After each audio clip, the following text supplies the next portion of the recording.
You're very welcome back. We're all into hearty fare, of course, for the winter, and the weather is getting chilly. So today we're serving up an alternative Sunday roast. Yes. That's right. Tara Walker from the East Coast Cookery School joins us. Alternative indeed. Good to see you, Tara. Not you, the food, by the way. You've been very busy. You're already latching into it. So it's actually a pork saltimbocca, and saltimbocca means burst in the mouth, so like a little burst of flavour. So traditionally it would be done with veal, but we don't really go in for veal that much in Ireland, really.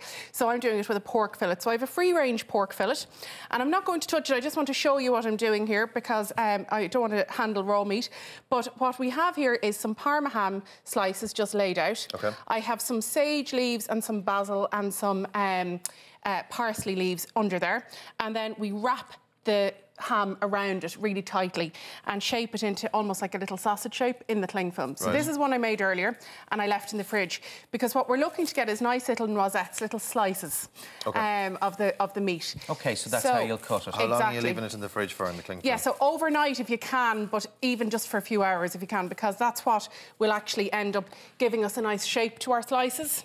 So if you've ever been in a restaurant and you've had a really nice shape, like, you know, like a chicken roulade or a fillet steak or something, often the chefs will have wrapped it up in cling film beforehand to get that lovely shape. Gotcha. Yeah. Okay. So I'm just going to slice them now and I'll just show you how it looks. So I have... Like pudding.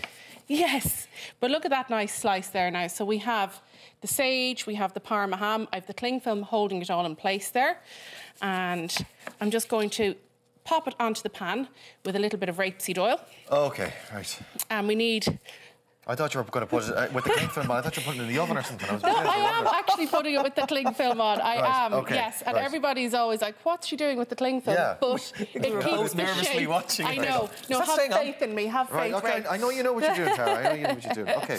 Do you need us to do anything? No, I'm good at the moment, but I'm going to just get the heat up on my pan because I want this to get a nice kind of sizzle when I put it on.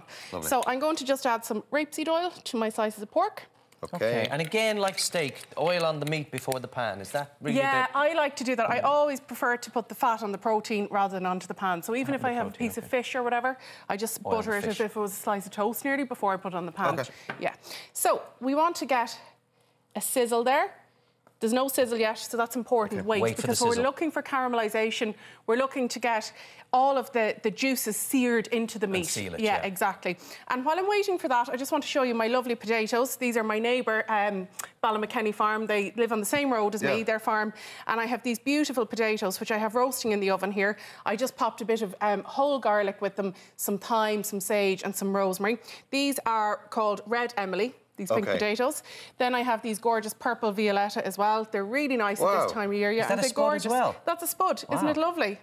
And then I have these little red Emilys as well, or pink fir apple. So basically, it's Maria Flynn. She grows all these heritage potatoes, and they're so good. I can't wait for you to have a taste of them. Looking forward to trying those. Yeah, they look it doesn't affect the flavour in any way. They just happen to be a different colour, is that it? Exactly. Oh no, I think they have a deeper flavour. They have a more kind of potato-y flavour, which I know sounds a bit mad. But you know the way, like so many potatoes nowadays are just quite bland. You know, so they have a lovely flavour. To be richer, okay. Yeah. Gotcha. So look, there's my pork going onto the pan now, and I hear a sizzle. There, And I know the cling film looks a bit odd there at the moment, but we will take it off, what obviously. What happens to the cling film under high temperatures? Nothing happens to it. Really? Okay. Yes. I didn't know that. No. I thought it would melt into the food. Yeah.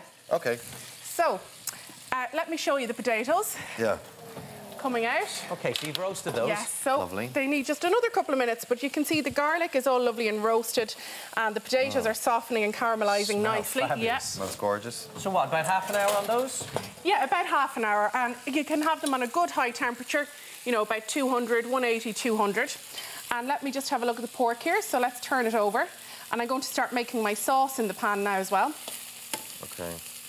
And so we're just trying to sear this, and then I'm going to put it into the oven to finish it off. Oh, I hear you, right. Yes. Now, so you're just sealing it really before you throw it in. Exactly, yeah. I don't eat pork, so this will sound incredibly ignorant. Does pork need to be cooked through like chicken? Yeah, well, I don't like to have it completely white at the very centre. A very, very slight pinkness. Now, I'm only talking about a slight pinkness here, like a little rose kind of colour, because it can dry out. And you see, I have this beautiful free-range pork fillet here, and you can see the colour is much deeper on it than what you would buy in, say, most supermarkets and shops, where the pork is nearly as white as a chicken fillet would be. So So this is a lovely deep colour, so I'm very confident to have that. Like, it will be cooked through, but it's not going to dry out, basically. That's Perfect, the important thing. It's the risk you run. Really, Exactly, isn't it? yeah. So let me just have a look. So you can see there's nice caramelisation starting on my slices of pork there. Beautiful. And I'm going to pop them into a little dish there and pop them into the oven. And I'm going to get on with my sauce then. The oven's, you're already roasting at what, 180 inside? Yeah, it's actually 200 there, yeah. And how long are you looking at then for these bad boys? About 5 minutes. Oh, yeah, Jesus, right, yeah, okay, yeah. fine. And you can see now we've lovely caramelisation on the bottom of the pan. And I'm going to just use that then for the sauce. So let's get those into the oven. Beautiful. OK, now the sauce has been bubbling away there for a good 10 or 20 minutes before. Yeah, this is the one I made earlier. So I'm going to just show you this one. So I've got some shallots here. And I'm going to get those in with that nice kind of sticky stuff that's in there. Get some of the flavour off. Yeah, exactly. Meat. Okay. And then I'm going to add in a little bit of whole grain mustard. Lovely. And pop that in and get those all cooking away together. So the flavour from the pork is going to get up into the pan. Now, ordinarily, I would have given the pork another couple of minutes on the pan, you know, just we don't have time today. Good give it like 5 minutes. Yeah, exactly, like 2.5 minutes each side type of thing. And the same now with the shallots. I'd normally give them a little bit longer to sweat down and caramelise. Sure. But I just want to show you what I'm doing. So I'm going to get a little bit of white wine and deglaze. And look at that now, you get all that lovely stickiness up into there. Lovely smell off yeah. the mustard as well. Isn't there? Yeah, really, really nice. And this sauce, by the way, would go with so many different dishes. It go with a piece of chicken, a steak, you know, you can have it with lots of different things. Yeah, exactly. It doesn't have to go with this pork dish. And I'll just add a bit of cream in now. And I'm not going to stir the pan anymore. I'm just going to shake it. And what we want to do for a really nice cream sauce to reduce down nicely, it's better not to stir it, basically. Why? It just can kind of split a little bit. Okay. Yeah, and it'll thicken nicer there. And so here is one I made earlier. Okay, and the temptation is to fiddle with it. Exactly, you know? yes. Just exactly. leave it. So there is my sauce there from earlier. You can see how much it's reduced down by. And we're going to just serve up the pork with that nice sauce and then our nice potatoes as well. Oh, my word. So it's like, while there's a few steps in it, it is actually quite easy. To it as well, isn't there? Yeah, exactly. Did you already have other bits of pork on? No. Tara? No, I didn't. Right, OK. Right, so we'll just make do with the 4 bits, is that it? Yes. Just the 4 bits. Right, OK. Aren't you watching our figures, Raymond? So what are the rest of you going to eat? Just wondering. Don't worry, I'll cook some more on the break. I'm not complaining, you understand. I'm just keeping an eye on portion sizes. Right. So here are my potatoes. They look fabulous. Yeah, brilliant. lovely. Look, the purple potatoes are so tasty, I have to say. Yeah, they took a little bit longer than you're doing. No, they don't really take that long. They're pretty fast to cook. OK. And here is my pork.